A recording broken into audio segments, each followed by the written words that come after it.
Our first story is an update to a story I did about 2 weeks back. Anyone hasn't seen that story yet? Click the card in the top corner or the link in the description.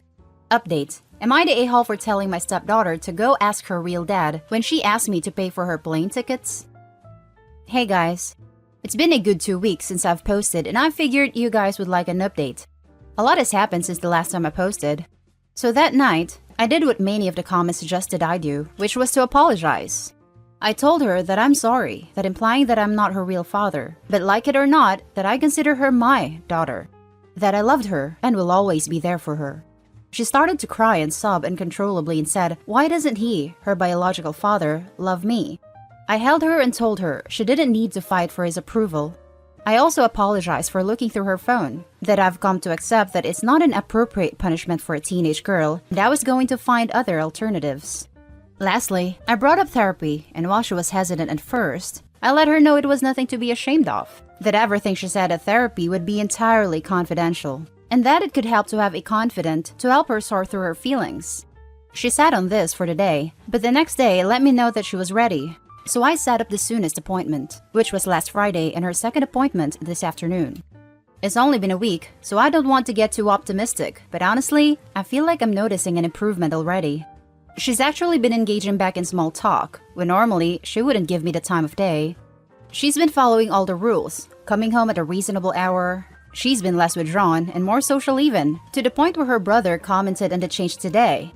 But the most exciting news of them all is when getting out of the car on her way home from therapy. She said, and I quote, "Thanks, Dad."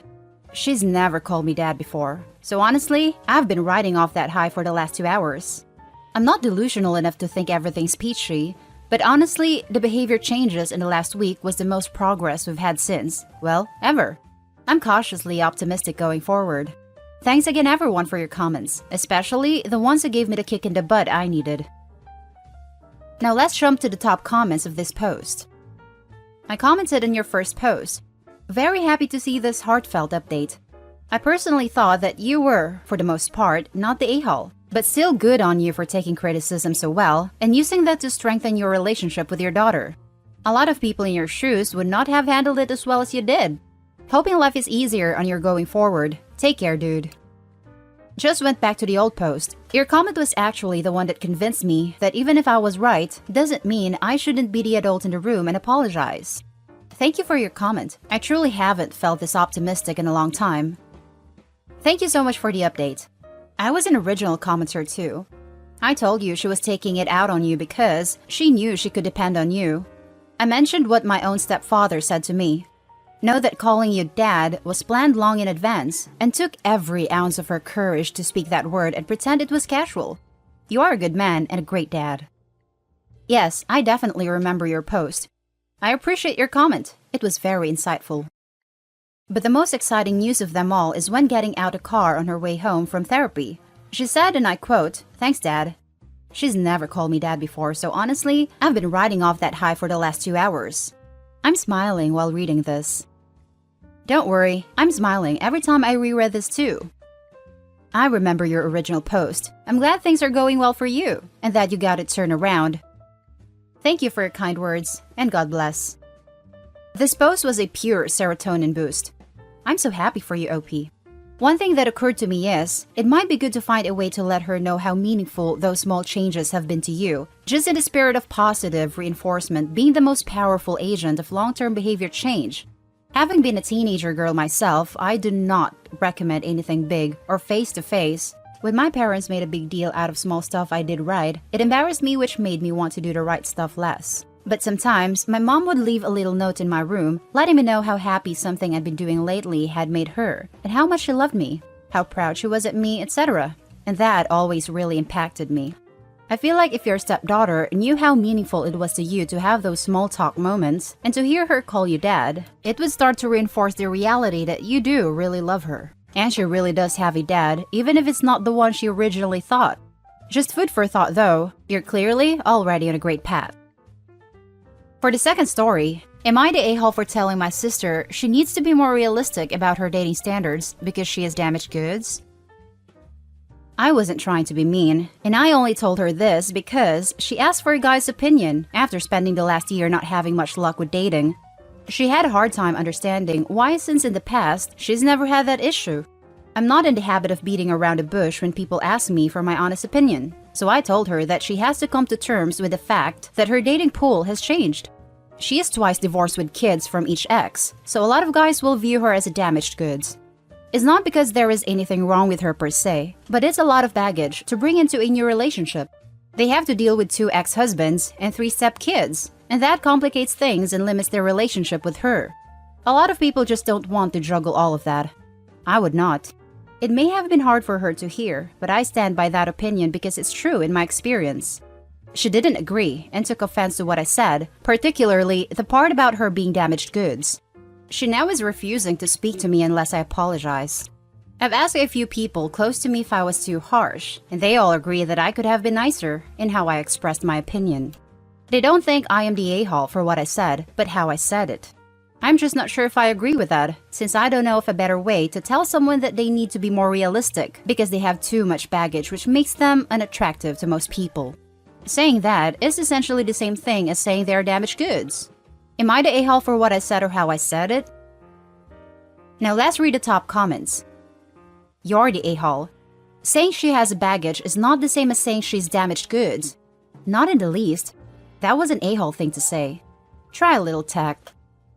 LP basically called their sister an object. You're the a-hole.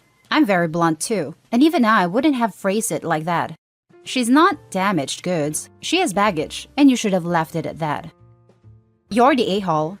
So once a woman has kids, she should lower her standards? She's all of a sudden not good enough and is damaged goods? What the F? I voted you're the a-hole, but in response to your comment, I'd say that people rarely get what they deserve.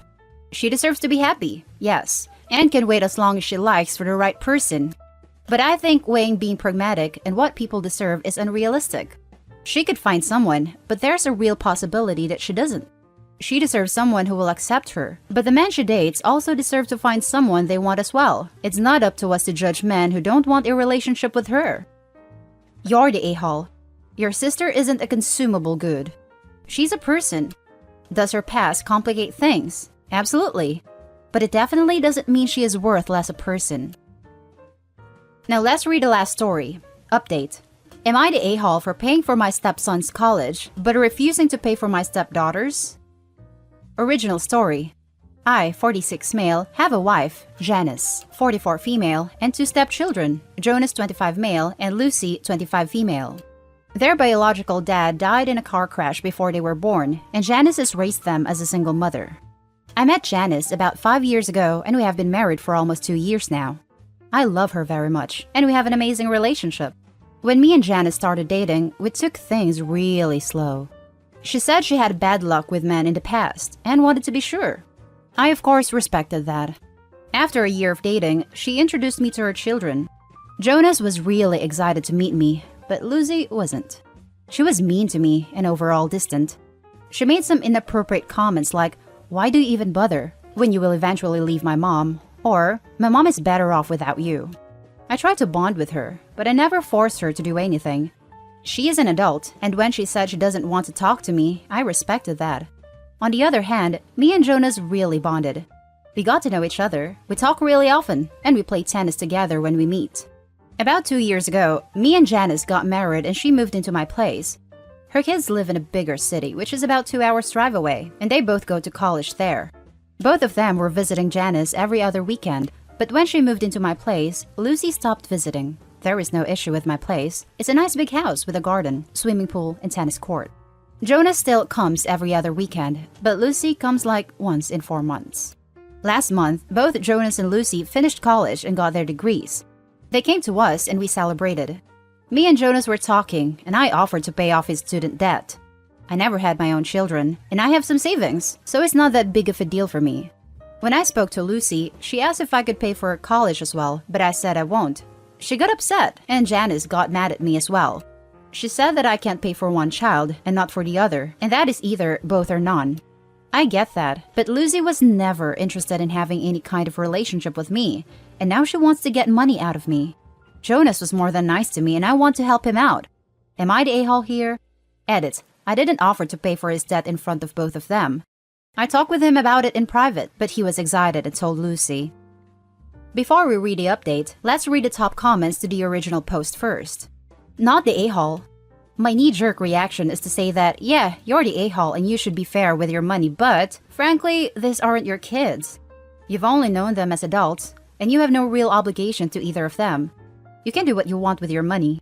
That said, spending money on only one and not the other is only going to cause more resentment, and that's pretty short-sighted to think that anything good could come of that. Not the a-hole as well. If I would resent a person and go out of my way to constantly show them that, I wouldn't dream to dare to ask for money. Even if offered to me, I would decline. We are talking about adults here. What's this? Her high horse stumbles on the money now? What if she married rich and her husband wants to pay for her? Would it still be both or none? I'm sure she is jealous at the thought of her brother being debt-free and not her, but life is not fair and neither was she to Opie. So, time for a hard lesson in my opinion. No a-holes here leaning towards you're the a-hole, but there is a fair chance that this will damage your marriage. They're not your kids, but they are Janice's, and I can imagine that it would hurt her to see you favor one over the other, even if that is justified based on your much closer relationship. You really should have discussed this with your wife before making any kind of commitment. You're right, I should have discussed it with Janice, but I didn't plan this. I was talking to Jonas about his future plans and stuff, and I was really proud of him for getting that degree because he chose a really hard major and worked his butt off to get it. So I offered to pay off his debt so he can focus on getting a job he likes and a nice home. Here's a little clarification from Opie. I would just like to clarify something. When I offered Jonas to pay off his debt, I didn't expect that Lucy would ask me to do the same for her. Over the years, she has told me many times that she doesn't approve of my relationship with her mother and that she doesn't like me. I recognize that she has some trauma from her mother's past relationships, but I have done nothing wrong to her, and she doesn't need to take it out on me. However, I respected her boundaries and I didn't force her to spend time with me. She is an adult and makes her own choices. She said multiple times that she doesn't want anything to do with me, so when she asked me for that money, I knew that's the only thing she wants from me, and that's why I refused. Jonas understands why I refused to pay for his sister's college, and honestly, he was also a bit surprised when she asked me for money. Janice is still rightfully mad because I put her in a difficult position, but she understands my reasons. I know that I should have discussed this with her before doing anything. And now for the full update. I got a lot of messages asking for an update and how things ended up. Some of you guys gave me really good advice, and I was able to see things from another perspective. I'm grateful for that. It has been about 2 weeks since the incident, and I'm happy to say that we resolved everything, and we don't argue anymore. At first, I apologized to my wife. I know I put her into a really crappy position and caused a rift between our family. I only wanted to help Jonas, but I didn't think it all the way through. My actions were short-sighted, and I should have discussed this with her before offering to pay anything. We talked about everything, and thankfully, she's not mad at me anymore. She said she knows my intentions were good, but she needs to keep things fair between her children. She understands why I don't want to pay for Lucy's college, and admitted she was also surprised when Lucy asked me for money. I said if necessary, I would tell Jonas I changed my mind about paying his debt, and this way he would be mad at me and not at Janice, but we agreed to talk about it with the kids first. About a week later, we met with Jonas and Lucy to talk. I explained to Lucy why I won't pay off her debt. I told her she was nothing but rude and disrespectful to me for 4 years. She said many times she doesn't want anything to do with me, and suddenly changed her mind when she thought she can get money out of me. She understood. She said she got so excited when Jonas told her I would pay off his debt, and at the moment, she thought I could do the same for her, but now she understands why I won't and doesn't blame me. She admitted she had some issues with her mom's previous partners, and that's why she was so rude to me. When I heard that, I offered to pay for her therapy so she can get better, and Lucy accepted. At last, Lucy said if I'm still willing to pay off Jonas' debt, I should do it, because she doesn't want to stay in the way of his happiness. I asked Jonas if he's okay with me paying off his debt, and not his sister's, and he said he is. He thanked me and was very grateful for the offer. Janice also agreed, so I paid off his debt. I'm really happy I was able to help him like this. Now he can focus on getting a nice home for his future family he always talks about, and doesn't have to worry about his debts. I really hope the therapy works, and Lucy will be able to deal with her issues. I will try to put more effort into building a relationship with her, and maybe in the future, I will also pay off her debt. But I haven't told her. because I don't want to hold it over her head, nor I want her to fake it. Now let's read the top comments in this one. When I heard that, I offered to pay for her therapy so she can get better, and Lucy accepted. That's no small thing. So many people need/want to attend therapy, but simply can't afford it. Honestly, I think it's a better gift than paying off her debt. Especially since you mentioned that if things genuinely improve between you, you'd consider paying off her school debt as well. Instead of just giving in and giving her what she wanted to shut her up or end the drama, you're giving her what she needs to be a better person. Agreed. It looks like Opie took the advice a lot of people gave in the last thread. That's great, and therapy can be used to improve on things that aren't just issues from her mother's past failed relationships. I also think it's wise to not tell Lucy that her debts can possibly get paid off too. Puts too much pressure on their relationship, and things like that need to grow naturally, especially when Lucy already has trust issues. Opie offering therapy was the best olive branch, and a good decision that will benefit Lucy and likely the relationship she has herself. I'd like to say that it's also no small thing for Lucy to accept the offer. I'm pleasantly surprised by everyone in this family, but especially by Lucy. It can't have been easy to admit Opie was right about both her treatment of him and why he wasn't paying off her student debt. And then she honestly spoke about why she'd behave that way. Then she accepted the therapy offer. And then she made a point of saying Opie should still pay for her brother. I think she deserves a lot of credit in this update. Agreed. I was pleasantly surprised by Lucy's introspection. There's obviously hope for her based on her wanting the best for her brother. Here's more clarification from the original poster. There was a lot of questions under my original post and I didn't have the time to answer them all, so I will answer this way. Me and my wife have separate finances, and before marriage, we signed a prenup. I don't want to discuss why. I obviously paid his debt with my money. Both Lucy and Jonas have significant debt. Janice raised them as a single mom, and she didn't have the means to put them through college by herself. I'm able to pay for both of them. I never had kids on my own, and my job is well paid, so I have some savings. I refuse to pay for Lucy because of her attitude, not because I can't afford it. It's not like I wouldn't notice that the money is gone, but it wouldn't cause me any financial hardship. You seem like a good man. I wouldn't pay the debts of someone who treated me badly either. You have a generous spirit, and they are lucky to have you.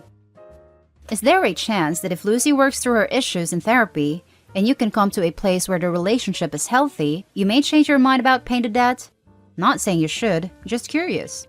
I think it's great you are paying for the therapy, and also understandable she has so many problems trusting and hesitations toward you. Certainly doesn't justify her behavior, but it's understandable considering her past. Kudos to you for the way you've handled this. I still think this is going to blow up later on. Yeah, asking if the stepson was okay with his debt being paid and not his sister's. That might drive a rift between the two of them for sure. And that's it for this video, guys. If you have something to add, share us your thoughts down in the comment section. Don't forget to hit like and subscribe and turn on your notification to get updated on the latest content. I'll catch you in the next one. Stay safe.